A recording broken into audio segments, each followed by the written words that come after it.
Cette haine et ce rejet de l'autre renforcent la stigmatisation, le repli sur soi et le communautarisme.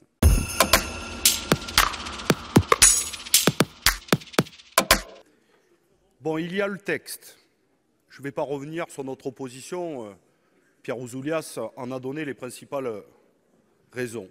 Puis il y a le contexte. Je suis désolé, mais j'ai un différend avec monsieur le rapporteur qui nous invite à ne pas prendre part de ce contexte. Mais on ne peut pas en faire fi.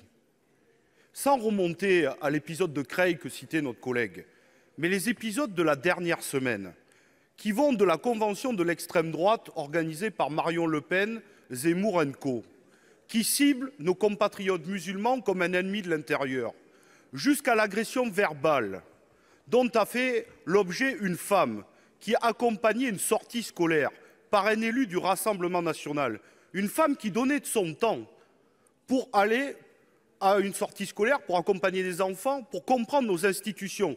Je puis dire que c'est d'une radicalité républicaine. Jusqu'à hier, l'attentat islamophobe orchestré par un individu ex-candidat aux élections départementales du Rassemblement national. Nous sommes dans un climat malsain et délétère envers nos compatriotes de confession musulmane et en particulier les femmes musulmanes qui portent le voile. Voilà dans le contexte dans lequel nous sommes. Et en plus, il y a une orchestration, une libération de la parole islamophobe, de la parole publique, de l'extrême droite et d'une partie de la droite.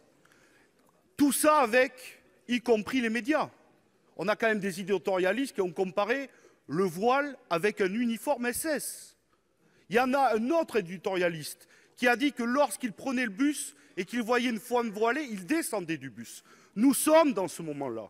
Il faut arrêter cette stigmatisation parce qu'elle renforce le communautarisme que vous voulez ou que vous voulez censé combattre. C'est la même pièce, les mêmes côtés.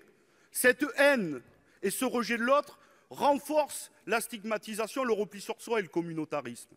Il faut donc parler d'une voix claire et forte, liberté, égalité, fraternité. Évidemment, nous avons un combat commun, mais qui est une autre question. Et moi, par rapport à la société de vigilance qui conduit à une société de délation, je préfère une société de confiance et du vivre ensemble qui veut vers un monde de paix. Je vous remercie, Monsieur le Président.